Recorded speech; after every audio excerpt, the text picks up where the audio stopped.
sidii looga xoreyn lahaa yahuudda magaalada barakaysan ee Qudus. haddaba aan tuso marka hore warbixin laga qoro sheekadaas. jiradda la yiraahdo Al-Qudus ayaa waxay soo saartay warbixin ay leedahay iyadoo aan uu la soconin wax ilaalo ah oo dhinaca ammaanka ah. madaxweynaha Iiraan ayaa ka soo muuqday wadooyinka magaalada Tahraan si uu uga qayb qaato maalinta caalamiga ee loogu magac daray maalinta Qudus ee caalamiga ah. marka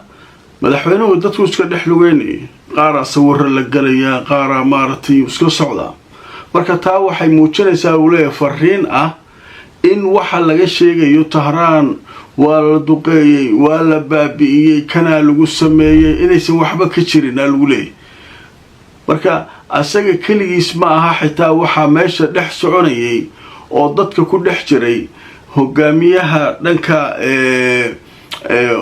xogayaha amniga golaha amniga qaranka Iiraan Ali Larijani ninka la yiraahdo oo raggii ugu waaweynaa la shaqeynaya ayatullaahigii hore haddana ayatullaahigan la shaqeeya ayaa maartay isaguna dadka meesha lugeynaya ka mid ah. haddaba markaa tuso video warbaahinta qabsaday oo muujinaya madaxweynaha Iiraan oo iska dhex socda magaalada Tahraan.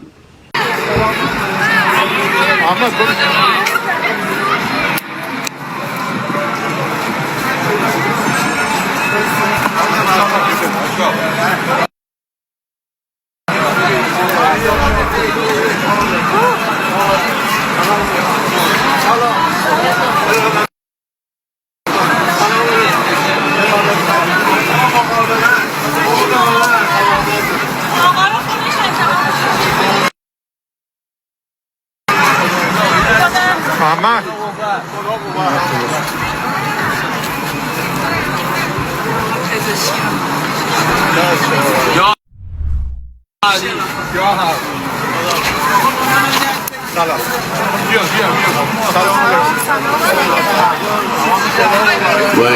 marka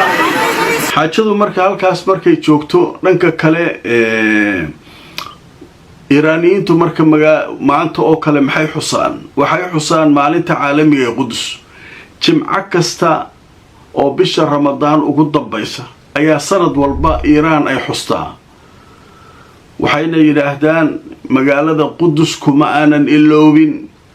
inay yahuud xoog kugu haysato waa ognahay waana ka xoreyn doonaa muslimiintan waxaan ugu baaqaynaa in ay u tafaxaytaan meesha sidii loo xoreyn lahaa. hadda Qudus waaba la iskala soo baxay waa u jeedaan wuxuuba leeyahay hadda Netanyahu Israa'iil al-Kubra aan samaynaya markaashaa waxaan qaadanayaa laga soo bilaabo webiga Niil ilaa webiga Furaat inta u dhaxaysa ayaan ku habsanayaa Suuriya iyo Urdun iyo Ciraaq iyo dhulkaan oo dhan waa ku daayeen Masar qaybo kamid ah waxaasoo dhan naga iskale sheeko marka waaliya halka ka socoto ogow. marka hadda Qudus iyo goormeel laga hadlaa Qudus waaba la iskala soo baxay had afaafka guriyihii hortooda carabtii taagiin Israa'iiliin. marka sheekadu marka halkaasay maraysaa. marka waxaa leeyahay maalintan oo kale ayaa laga xusi jiray weligeed Iiraan si aan loo iloobin magaalada Qudus. jimcaha ugu dambeeya bil kasta Ramadaan isu soo baxyo waaweyna ay sameeyaan Iiraaniyiinta oo ay markaa muujinayaan in weli qalbigooda iyo qulubtoodu aanu ka bixin waxa lagu sameynayo masjidka Qudus oo ay maalin ka xoreyn doonaan cadawga. marka munaasabadaas ee madaxda Iiraan maanta ka qayb galeen oo waliba iyadoo xaaladda xun tahay duqeymo socdaan ayay dadku isu soo baxeen way qabteen. macnaha wixii ayatullaahigii hore u sameyn jiray waa sameeyeen. marka hawshaas halkaasay joogtaa. dhanka kale dadkii muslimiinta ahaa waxaa loo diiday inay ku dukadaan masjidka Al-Aqsa maanta oo ahayd jimcihii ugu dambeeyay bisha barakaysan ee Ramadaan. yahuudi ciidan ay ku wareejisay qufulana waa ku dhufatay wax agtiisa imaan kara masaajidka mareetir. waliba wararka waxay sheegayaan in maalmahan oo dhan dhibaato dadku ay ku qabeen oo loo diiday inay ku dhawaadaan ilaa dagaalka Iiraan markuu bilowdo. sabab waxay uga dhigaysaa marka waxay leedahay dagaal lagu jira magaalada Qudus gantaalo iyo drones iyo waxba soo weeraray marka masaajidka iyadoo la buuxo haddii wax ku dhacaan qatar waaye marka sababo amni darteed ayaan dadka uga mamnuucnay iyaguna kaniisadooda way tagayaan meelihii ay ku cibaadaysanayeen way dhooban yihiin oo maxaa gantaalka kusoo beegaya dadka muslimiinta ee masaajidkooda ku tukanaya kaliya gantaalkaba meeshu soo aadaya iyagu kooda ma aaday miya marka doodaas iyaduna taagan haddaba markaan idin tusoo wararkii ugu dambeeyay sheekada laga qoray waa markii ugu horeysay tan iyo 1967 markii dagaalkii carabta Israa'iil ay dhulkeeda ku boobaysay ay qabsatay waa jimcihii ugu dambeeyay bisha barakaysan ee Ramadaan iyadoo Masjidul Aqsa uu xiran yahay 28 Febraayo sidii looga soo bilaabay dagaalka markuu bilowday ilaa hadda wax gali kara masaajidka ma jiraan waliba maanta jimcaha si gaar ah muslimiinta u codsadeen ay yiraahdeen waa jimcihii ugu dambeeyay bisha barakaysan ee Ramadaan masaajidka noo fura ay waa diideen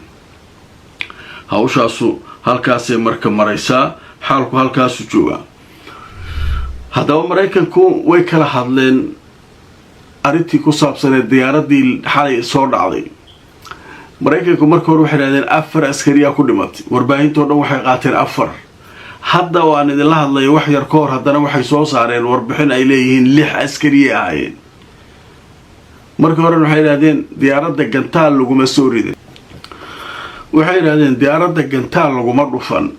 ee diyaarad kale iyada ayaa maartay isku dhacay hay markii hore maxay isugu dhici waayeen muqaawamada Ciraaqna waxay taageen gantaalka annaga la helna diyaaradda iyadoo dusheena taagan oo doonaysa diyaarad kale inay shidaal siiso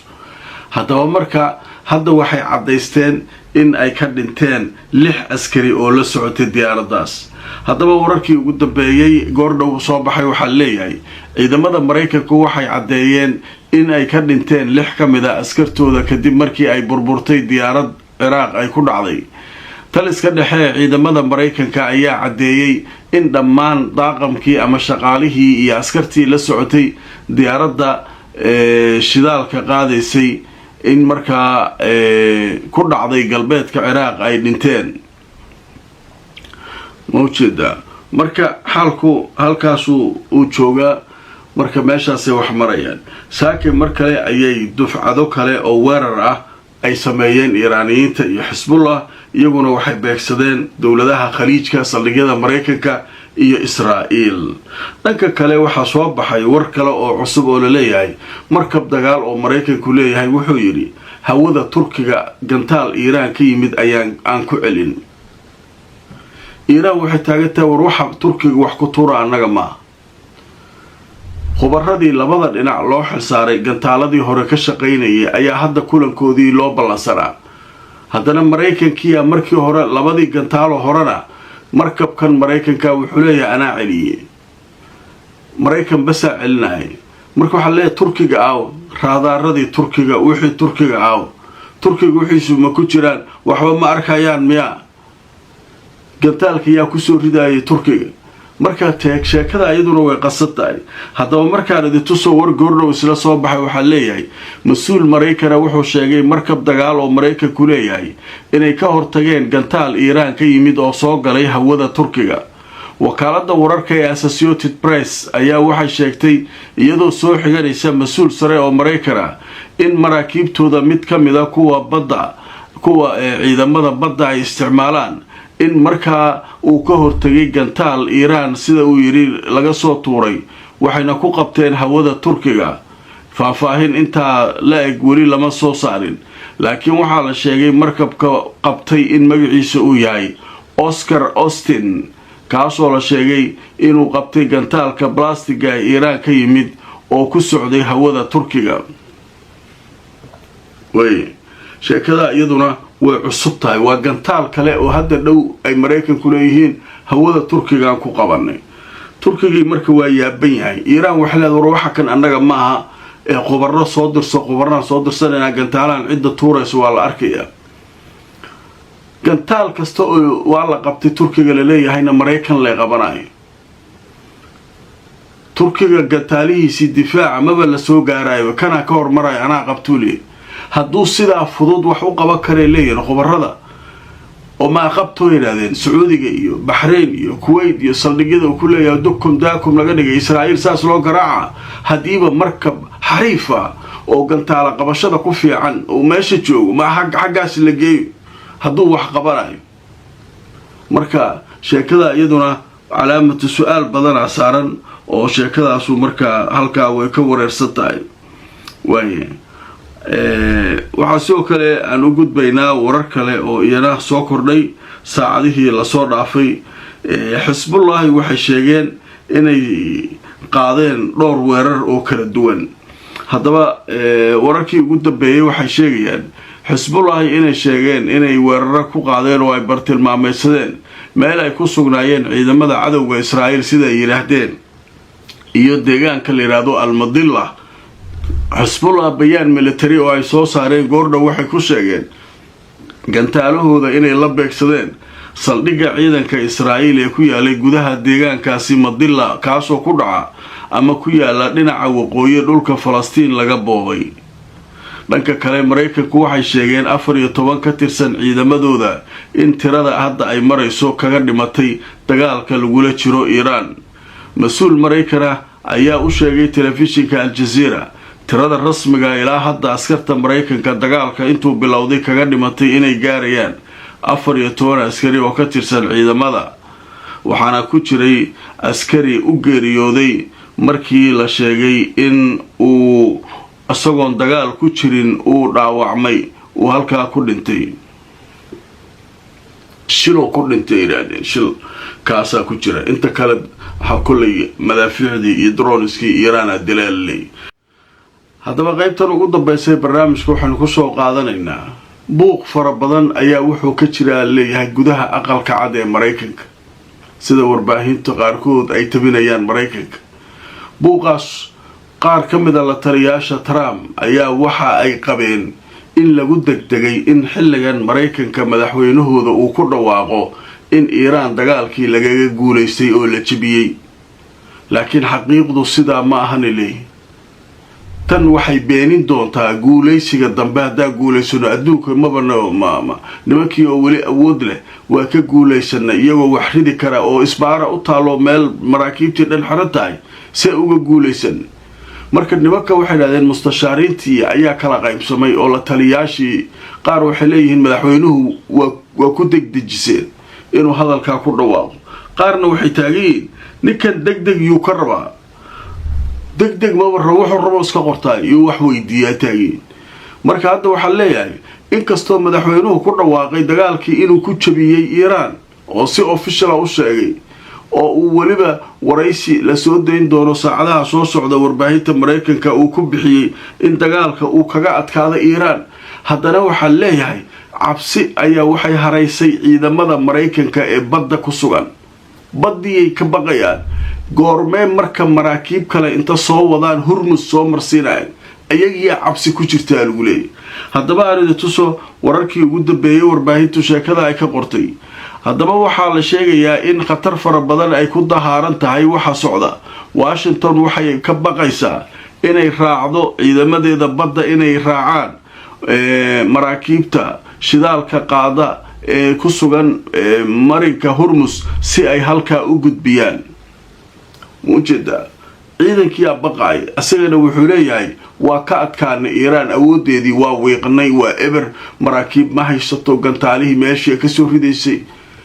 xasara saasay gantaala u wiifiraysa saaka ugu dambeysay ilaa hadda 3 jeer weerar qaadeen Hormuz waa u xiratay wax soo mari kara laba arko marka maxaa laga adkaadeen marka aqalka cad laftirkiisa buuq far badan jira hatta waxaan arkayay madaxweyne ku xigeenka raalli kama ahayn weerarka Iran lagu qaaday ninka la yiraahdo Fans inkastoo markii dambe go'aanka uu madaxweynuhu iska qaatay haddana dadka wuxuu ku jiray aan raalliga ka ahayn in xilligan maartay la weeraro Iran iyadoo aan lahayn daraasad sax ah oo ku saabsan awoodda Iran niman waxa yimid Netanyahu uu wato Trump meel ku xirteen qariidadii waxbay u dhigeen waxay yiraahdeen marka ugu horeysa aan ku dhufarnaba gacmay taagayaan nimanka